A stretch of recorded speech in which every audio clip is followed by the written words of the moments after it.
토트넘의 변동성이 가득한 이번 시즌 속에서 브렌트퍼드 원정에서 거둔 이 대형 승리는 단순한 심리적 해방의 순간처럼 보였습니다. 하지만 때때로 프리미어리그에서 펼쳐지는 일들은 단순한 승점 3 이상의 의미를 지닙니다. 전반 29분 코너킥 상황에서 토트넘의 에이스 손흥민이 결정적인 한 방을 만들어냈습니다. 그의 날카로운 킥은 브렌트퍼드 골문과 수비진을 혼란에 빠뜨렸고 공은 미드필더 야넬트의 등에 맞고 그대로 골망을 흔들었습니다. 경기 후 스카이 스포츠 해설자로 출연한 전설적인 공격수 티에리 앙리는 믿기 어려운 평가를 남겼습니다. 그는 이 궤적은 유럽 축구 역사상 단 한 명만이 만들어낼 수 있다 라고 외쳤고 이 발언은 순식간에 잉글랜드 전역을 뒤흔들었습니다. 처음엔 단순한 행운의 골로 보였던 이 장면이 곧장 축구 팬들 사이에서 논란의 중심으로 떠올랐습니다. 손흥민의 킥이 정말 그렇게 특별했을까요? 이제 경기의 배경과 흐름을 되짚어보며 왜 티에리 앙리처럼 까다롭고 냉철한 평가를 내리는 인물이 손흥민에게 극찬을 보냈는지, 그리고 이 코너킥 장면이 왜 전설의 골로 기억될 수밖에 없는지 살펴보겠습니다. 경기 전 브렌트퍼드는 리그 중위권에 머물며 유럽 대항전 진출도 강등 걱정도 없는 애매한 위치에 있었습니다. 반면 토트넘은 프리미어리그 잔류에는 문제가 없었지만 이미 너무 많은 승점을 놓쳐 챔피언스리그 티켓 경쟁에서는 한 발 멀어진 상황이었습니다. 순위 경쟁에서 큰 압박이 없는 경기였지만 심리적 측면에서는 매우 중요한 승부였습니다. 브렌트퍼드는 홈 연패를 끊어내기 위해 승리가 필요했습니다. 토트넘은 3점을 획득해 최근 불안정한 흐름에서 벗어나야 했습니다. 여러 핵심 선수들의 부상으로 인해 안제 포스테코글루 감독은 로테이션을 가동할 수밖에 없었지만 손흥민만큼은 변함없이 팀의 공격 선봉에 섰습니다. 그는 단순한 득점원이 아니라 쿨루셉스키, 히샬리송, 그리고 사르와 같은 선수들에게 결정적인 패스를 공급하는 역할까지 맡아야 했습니다. 스퍼스 팬들은 기대했습니다. 손흥민이 터지면 토트넘은 이길 수 있다. 중립적인 팬들은 궁금했습니다. 손흥민이 또 어떤 마법을 보여줄까? 특히 그는 직전 리그컵과 AA컵 경기에서 연속으로 승리를 견인한 바 있었습니다. 경기 초반 브렌트퍼드는 적극적인 측면 크로스를 활용하며 공세를 펼쳤습니다. 점유율을 높이며 위사, 음부모 등의 헤더로 여러 차례 위협적인 장면을 만들었지만 토트넘 수비진은 집중력을 발휘하며 이를 효과적으로 차단했습니다. 골키퍼 긴스키와 수비 라인은 철저한 수비 태세를 유지하며 홈팀의 득점을 저지했습니다. 전반 28분 토트넘이 역습으로 전환하는 순간이 찾아왔습니다. 손흥민은 강한 압박 속에서도 공을 안정적으로 지켜냈고 브렌트퍼드 수비수는 다급한 나머지 공을 터치라인 밖으로 걷어내며 오른쪽 측면에서 코너킥이 선언되었습니다. 대부분의 관중들은 평범한 세트피스 상황이라고 여겼습니다. 왜냐하면 브렌트퍼드는 공중볼 방어에서 안정적인 팀으로 평가받고 있었기 때문입니다. 그러나 손흥민이 킥을 준비하면서 분위기가 달라졌습니다. 그는 빠르면서도 묵직한 스핀을 저은 크로스를 올렸습니다. 궤적은 예상보다 강하게 휘어졌고 골키퍼 발디마르손과 브렌트퍼드 수비진은 당황했습니다. 커뮤니케이션이 제대로 이루어지지 않는 순간 공은 야넬트의 등에 맞고 그대로 골망을 흔들었습니다. 토트넘이 선제골을 터뜨리며 1대 0으로 앞서갔습니다. 특이한 궤적, 볼이 코너킥에서 찬 순간부터 이상하게 휘며 근거리 포스트를 향해 날아갔다. 발디마르손, 골키퍼는 순식간에 판단해야 했다. 협력 실수. 브렌트퍼드 골키퍼와 센터백이 서로 엉켜 한 명이 명확히 걷어내지 못했다. 결과 자책골로 이어지며 브렌트퍼드가 얼어붙었다. 토트넘은 손흥민의 환상적인 킥 하나로 상대 수비를 붕괴시키며 득점을 기록했다. 경기 직후 티에리 앙리는 스카이 스포츠에서 이렇게 말했다. 이 궤적은 우연이 아니다. 손흥민은 의도적으로 저렇게 찼다. 나는 유럽의 수많은 슈퍼스타들이 코너킥을 차는 모습을 봤지만 이런 킥을 할 수 있는 선수는 단 한 명뿐이었다. 공이 휘는 방식, 근거리 포스트를 스치는 움직임, 상대가 반응할 시간을 주지 않는 이 기술. 이것이 바로 손흥민만의 트레이드마크다. 앙리는 손흥민 이전에 같은 궤적으로 골을 넣은 선수를 직접 언급하지 않았지만 많은 사람들은 브라질의 프리킥 마스터 호나우진뉴 혹은 주니뉴 페르남부카누를 떠올렸다. 어쨌든 앙리가 이 코너킥을 전설적인 골로까지 평가하면서 영국 축구 팬들 사이에서 큰 논란이 일었다. 슬로우 모션으로 보면 손흥민의 킥은 빠르고 강하게 휘며 근거리 포스트를 향했고 절묘한 낙하로 위험 지역에 떨어졌다.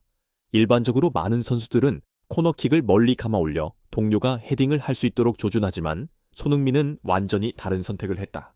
그는 공이 커트인 하듯 낮고 강한 궤적으로 들어가도록 찼고 이로 인해 브렌트퍼드 수비진은 순간적으로 혼란에 빠졌다.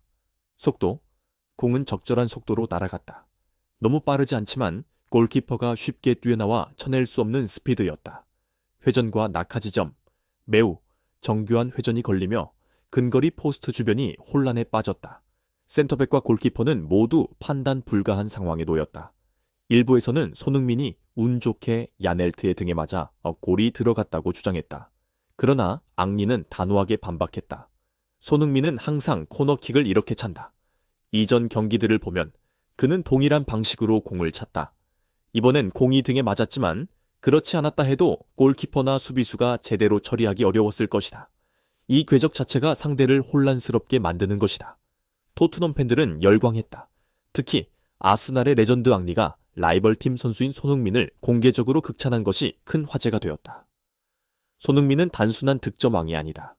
그는 세트피스에서도 치밀한 계산을 하는 진정한 월드클래스다. 반면 일부 비판적인 시선도 있었다.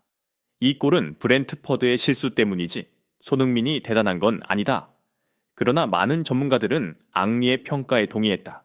수비 실수는 맞지만 손흥민의 코너킥 자체가 매우 정교하고 위험했다.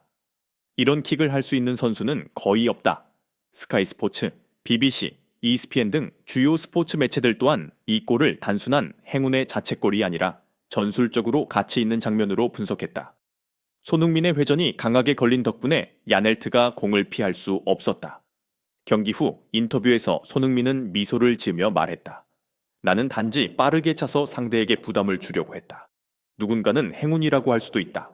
하지만 어느 정도는 의도한 부분도 있다. 가장 중요한 것은 팀이 득점했고 승점 3점을 가져왔다는 것이다. 역사적으로 코너킥에서 직접 골을 넣는 올림픽 골은 매우 드문 장면이다. 게다가 손흥민처럼 강한 회전을 활용해 상대의 실수를 유도하는 골은 더욱 보기 힘들다. 앙리의 발언이 암시하는 것은 분명했다. 손흥민은 호나우지뉴나 주닌유가 했던 것처럼 프리킥을 예술적인 수준으로 활용하는 선수라는 점이다. 단순한 크로스가 아니라 상대를 압박하고 실수를 유도하는 완벽한 궤적을 만드는 선수 말이다. 앙리는 결론을 내렸다. 손흥민은 축구 지능이 매우 뛰어난 선수다. 그는 항상 무엇을 해야 하는지 알고 있다. 찰나의 순간 손흥민은 거리, 속도, 그리고 슈팅 각도를 계산하여 높이 떠넘기는 크로스 대신 근거리 포스트를 교란하는 절묘한 킥을 선택했다. 많은 전직 선수들은 세트피스의 진정한 정점이란 단순히 직접 골을 넣는 것이 아니라 상대 수비를 무력화하는 상황을 만드는 것이라고 말한다.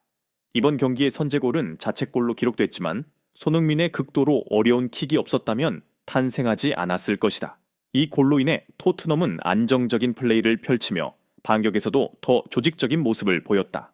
반면 브렌트퍼드는 만회골을 위해 라인을 끌어올렸지만 조직력이 부족해 효과적인 공격을 만들어내지 못했다. 결국 후반 87분 토트넘은 사르의 슈팅으로 추가골을 기록하며 2대0 승리를 확정지었다. 이 장면 역시 손흥민의 패스가 기점이 되었다. 경기는 토트넘에게 절실했던 승점 3점과 함께 종료되었다. 이번 시즌 이상적인 흐름과는 거리가 멀지만 이 승리는 팀의 중요한 전환점이 될 수 있었다. 손흥민은 다시 한번 자신의 가치를 입증했다.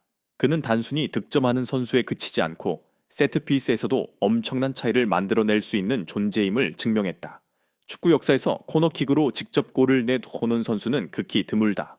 로베르토 바조, 마라도나, 베컴 등 몇몇 전설적인 선수들만이 이를 성공시킨 바 있다. 손흥민의 득점이 공식적으로 자책골로 기록되었음에도 불구하고 앙리는 이 킥이 올림픽 골과 다를 바 없다고 강조했다. 손흥민의 이름이 득점자로 올라가지 않더라도 그 볼의 궤적은 완벽한 올림픽 골이었다. 손흥민은 오랫동안 근거리 슈팅, 중거리 슛, 개인 돌파 능력으로 유명했다. 그러나 만약 코너킥과 같은 세트피스 능력을 더 발전시킨다면 그는 완벽한 프리킥 전문가로 거듭날 수 있다. 앙리는 손흥민이 진화하고 있다고 평가했다. 이제 해리 케인이 떠났다. 손흥민이 토트넘의 선봉장 역할을 해야 한다. 이번 코너킥은 손흥민이 토트넘의 공격을 이끄는 정신적 중심이 되었음을 상징하는 장면이었다. 안제 포스테코글루 감독이 이를 적절히 활용한다면 토트넘은 남은 시즌 동안 충분히 반등할 수 있을 것이다. 앙리는 선수들에게 날카로운 분석과 직설적인 비판을 아끼지 않는 해설자로 유명하다. 그러나 이번에는 오히려 손흥민의 가능성을 더욱 끌어올리는 듯했다. 이 코너킥은 유럽 축구 역사상 단 한 명만이 해냈던 기술이다. 이 발언은 손흥민이 계속해서 특이한 궤적을 가다듬어 더 많은 전설적인 골을 만들 것을 암시하는 듯했다. 결론적으로 손흥민은 단순히 브렌트퍼드를 상대로 승리를 가져온 것이 아니라 역사에 남을 만한 장면을 만들어냈다. 앙리는 이를 가리켜 유럽 역사상 오직 한 명만이 해냈던 궤적, 이제 손흥민도 해냈다. 라고 평하며 손흥민의 코너킥이 단순한 행운이 아닌 브렌트퍼드의 수비를 완전히 무너뜨린 예술적인 킥이었다고 강조했다. 토트넘이 단 한 번의 세트피스로 완전히 달라졌다고 말할 수는 없겠지만 이번 경기에서 손흥민은 한 단계 더 진화한 모습을 보였다. 그는 단순한 골잡이가 아니라 경기의 흐름을 바꾸는 세트피스 마스터로 거듭났다. 단 몇 초 안에 경기의 방향을 완전히 바꿀 수 있는 선수가 되었다. 이제 남은 질문은 하나다. 앙리가 손흥민을 비교한 그 선수는 누구일까? 호나우지뉴, 베컴, 혹은 주니뉴, 페르남부카누. 그 답을 정확히 알 수는 없지만 한 가지는 확실하다. 손흥민은 또 한 번 자신의 레벨을 증명했다. 이제 상대 수비진은 그의 코너킥조차도 경계해야 할 것이다. 그리고 만약 앙리의 말이 과장이 아니라면 이 코너킥 한 방이 손흥민의 새로운 시대를 열었다. 스포츠 팬들이 늘 외치는 말이 있다. 손흥민, 아시아의 자랑, 프리미어리그에 새로운 색깔을 더하다. 그리고 그 모든 것을 단 한마디로 요약할 수도 있다. 이 궤적을 만든 선수, 유럽 축구 역사상 단 한 명뿐이었다. 그리고 이제 손흥민이 그 목록에 이름을 올렸다.